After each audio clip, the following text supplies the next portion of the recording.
నమస్కారం, AKN news కి స్వాగతం.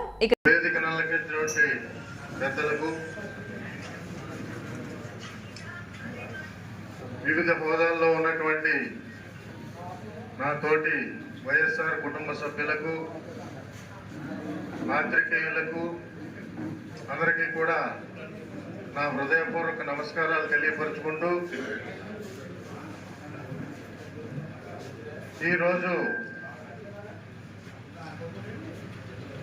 అంబాజీపేట మండలం నుంచి వచ్చినటువంటి మన వైఎస్ఆర్ కుటుంబ సభ్యులు అందరూ కూడా ఒక ఆత్మీయ కలయిక కింద ఇక్కడ సమావేశం జరగడం జరిగింది. ఇది ఆల్మోస్ట్ ఆల్ మనకి ఒక మండల సమావేశంలాగే ఇక్కడికి మన కార్యకర్తలు, వివిధ పదవుల్లో ఉన్నటువంటి నా సోదరులు అందరూ కూడా ఇక్కడికి విచ్చేయడం జరిగింది. ముఖ్యంగా నేను ఆల్మోస్ట్ ఆల్ అందరికీ కూడా సుపరిచితుండే ఇక్కడ. ఎందుకంటే 2012లో అంబాజీపేటలోనే నేను కార్యాలయం పెట్టుకుని మెయిన్ రోడ్ పక్కన పార్టీ సభ్యత్వం తీసుకుని కీర్తిశేషులు గౌరవనీయులు శ్రీ కుడుపూడి చిట్టబ్బాయి గారి దగ్గర నేను సభ్యత్వం తీసుకోవడం జరిగింది. అది మన పెద్దలందరికీ కూడా తెలిసిన విషయం. అంబాజీపేట ఆ రోజు నుంచి ఈ రోజు వరకు కూడా నేను పార్టీకి నిబద్ధత గల ఒక కార్యకర్తగా ఉంటూ రావడం జరిగింది. కొన్ని కారణాల వల్ల ఎమ్మెల్యే సీటు రాకపోయినా 2014లో నేను కోఆర్డినేటర్గా కూడా ఉన్నాను. ఆ రోజుల్లో 4 కోఆర్డినేటర్లు ఉండేవాళ్ళం అప్పుడు పార్టీలోని. సీటు రాకపోయినా ఎమ్మెల్యే సీటు నేను అలాగే కార్యకర్తగా కంటిన్యూ అవ్వడం జరిగింది. అనుకోకుండా 2019లో స్థానిక సంస్థల ఎన్నికలు రావడం జరిగింది 21లో. అప్పుడు గన్నవరం మండలం నుంచి రిజర్వ్డ్ జడ్పీటీసీగా గౌరవ ముఖ్యమంత్రి వర్యులు శ్రీ వైఎస్ జగన్మోహన్ రెడ్డి గారు నన్ను జడ్పీటీసీ అభ్యర్థిగా ప్రతిపాదించి అక్కడ అత్యధిక మెజార్టీతో నేను మండలంలో నెగ్గడం జరిగింది.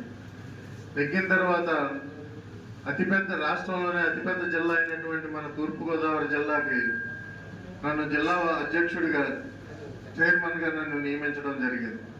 అప్పటి నుంచి ఇప్పటి వరకు కూడా నేను ఆ పదవిలో కొనసాగుతూ ఒక కార్యకర్తగా, నిబద్ధత గల కార్యకర్తగా పార్టీలో కూడా కొనసాగుతుంది.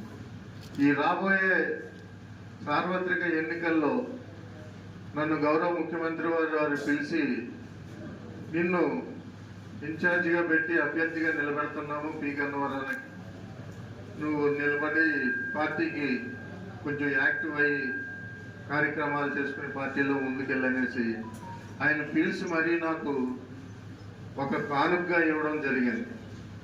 కాబట్టి ఆయనకి శిరస్సు వంచి ఆయన పాదాలకు నమస్కరించుకుంటూ శ్రీ వైఎస్ జగన్మోహన్ రెడ్డి గారికి నా జీవితాంతం ఆయనకి రుణపడి ఉంటాననేసి నేను తెలియపరుచుకుంటున్నాను మీ అందరి సమక్షంలో. అదేవిధంగా నన్ను మీ అందరూ కూడా అత్యధిక మెజార్టీ తోటి ఒక కుటుంబ సభ్యుడిగా మీరు నన్ను స్వీకరించి నాకు ఆ విజయం సాధిస్తే దీన్ని మనందరం కూడా గౌరవ ముఖ్యమంత్రి వారు శ్రీ జగన్మోహన్ రెడ్డి గారికి మనం ఒక కానుకగా, రిటర్న్ గిఫ్ట్గా ఇచ్చినట్టు అవుతుందనేసి ఈ సభాముఖంగా మిమ్మల్ని అందరినీ కూడా నేను కోరి ప్రార్థిస్తున్నాను. ముఖ్యంగా తెలియపరిచేది ఏంటంటే, నేను ఒక నిబద్ధతగానే పనిచేస్తాను. ఎందుకంటే నేను 36 సంవత్సరాలు ఇరిగేషన్ డిపార్ట్మెంట్లో వివిధ హోదాల్లో ఒకే ప్రాంతంలో ధవళేశ్వరం అనే గ్రామంలో పనిచేయడం జరిగింది. అప్పటి నుంచి ఇప్పటి వరకు కూడా ఒక డిసిప్లిన్, ఒక నిర్దిష్టమైనటువంటి ప్రణాళికతోటే మాత్రం నేను డైలీగా వర్క్ చేయడం జరుగుతుంది. ఆ విషయం మీ గౌరవ పీకే రావు గారు కూడా తెలియపరచడం జరిగింది. ఎందుకంటే వారితో చాలా కాలం నుంచి సాన్నిహిత్యం ఉన్న వ్యక్తిని నేను. కాబట్టి నేను ఒకటే మీకు అందరికీ కూడా తెలియపరిచేది, మీకు ఎప్పుడూ అందుబాటులో ఉంటానని, మీకు ఏనాడు కూడా ఎటువంటి అపకారము కూడా తలైపట్టిననేసి, ఎప్పుడూ కూడా మంచి వైపు పాజిటివ్ థింకింగ్ తోటి ఒక పాజిటివ్ డిశ్చార్జ్ వర్క్ చేస్తారనేసి ప్రమాణపూర్వకంగా మీ అందరికీ తెలియజేస్తున్నాను. తెలిసి తెలియక కూడా ఎటువంటి పొరపాటు చేయనని కూడా నేను మీకు తెలియపరుస్తున్నాను. కాబట్టి మీలో ఒకడిగా, మీ కుటుంబ సభ్యుడిగా ఏదన్నా చిన్న చిన్న పొరపాట్లు నా నుండి కానీ మీ నుండి కానీ ఉంటే చెప్పేయండి, ఓపెన్గా చెప్పేయండి. చెప్పుకోవడంలో తప్పలేదు, చెప్పుకుంటే మనకు క్లారిటీ వస్తుంది, మన హృదయం కూడా బరువు ఎక్కదండి. అందుకని నన్ను ఒకడిగా, మీ సోదరుడిగా లేకపోతే మీ పెద్దగా, మీ ఇంట్లో ఒకడిగా నన్ను పరిగణించి నాకు తోడ్పాటు చేయాలని, నా విజయానికి మీరందరూ కూడా సహకరించాలని మీ అందరికీ కూడా 2 చేతులు జోడించి కోరుకుంటున్నాను. అలాగే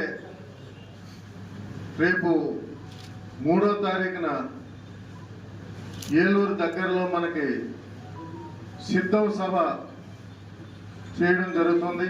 గౌరవ ముఖ్యమంత్రి శ్రీ వైఎస్ జగన్మోహన్ రెడ్డి గారు ఆ సభలో మన పార్టీ క్యాడర్ అందరికీ కూడా దశ రాబోయే ఎన్నికల్లో ఎలాగ ఫేస్ చేయాలి, ప్రతిపక్షాలు చేసే ఎత్తుల్ని కుయుక్తుల్ని మనం ఏ విధంగా వాటిని ఎదుర్కోవాలి అన్న దాని మీద ఆయన మనకి దశ నిర్దేశించి ఒక సభ కండక్ట్ చేస్తున్నారు.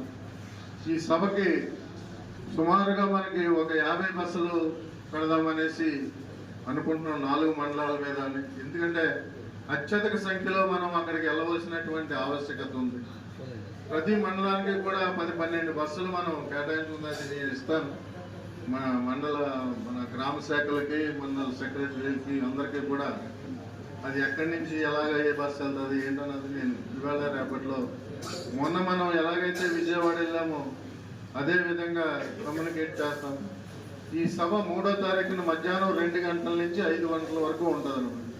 అది మనం ఇక్కడ సుమారు 9 గంటలకి ఆ ప్రాంతంలో బయలుదేరి వెళ్తే, ఎందుకంటే బస్సులు అన్ని రష్గా ఉంటాయి కాబట్టి ట్రావెలింగ్ టైం ఎక్కువ పెట్టేస్తారు మామూలు కన్నా. కాబట్టి మనం 9-9:30 ఆ ప్రాంతంలో బయలుదేరి వెళ్తే బాగుంటుంది అనేసి అనుకుంటున్నాను. నేను మళ్ళీ మండలాధ్యక్షులతో ఇవాళ ఈవినింగ్ కానీ రేపు మార్నింగ్ కానీ మళ్ళీ మాట్లాడి ఎప్పటికప్పుడు మీకు అది ఎలా వెళ్ళాలి ఏంటనేసి నేను ఇస్తాను. మీరందరూ కూడా అత్యధిక సంఖ్యలో ఈ బస్సులు ఏది కూడా ఖాళీగా లేకుండా, అన్ని 43 సీట్లు అనుకుంటాను. లాస్ట్ టైం మనం వెళ్ళింది 43 సీట్లు అనుకుంటాం. ఆ 43-50 మంది బస్సు ఎక్కేటట్టుగా మీరందరూ కూడా, ఎందుకంటే దగ్గర మనకి వెళ్ళడం ఈజీ, రావడం కూడా ఈజీ చూసుకుని ఏలూరుకి ఇంకేవతలే దెందులూరు దగ్గర అనుకుంటా, ఇంకా క్లియర్గా రాలా. నిన్న చూసారు అందరూ. మన గౌరవ ఎంపీ గారు, మన జిల్లా రీజనల్ కోఆర్డినేటర్ గారు మిథున్ రెడ్డి గారు కూడా ఆ స్థలాన్ని అది పరిశీలించడం జరిగింది. కాబట్టి మీరందరూ దానికి కూడా సన్నద్ధం అవ్వాల్సిందిగా నేను కోరుకుంటున్నాను. ఈ సిద్ధమనే సభ ఒకటి సక్సెస్ అయింది మనకు ఉత్తరాంధ్రలో. దీన్ని కూడా మనం కోస్టల్ జిల్లా వాళ్ళని కూడా సక్సెస్ చేయాలనేసి మిమ్మల్ని అందరినీ కూడా కోరి ప్రార్థించుకుంటూ సెలవు తీసుకుంటున్నాను.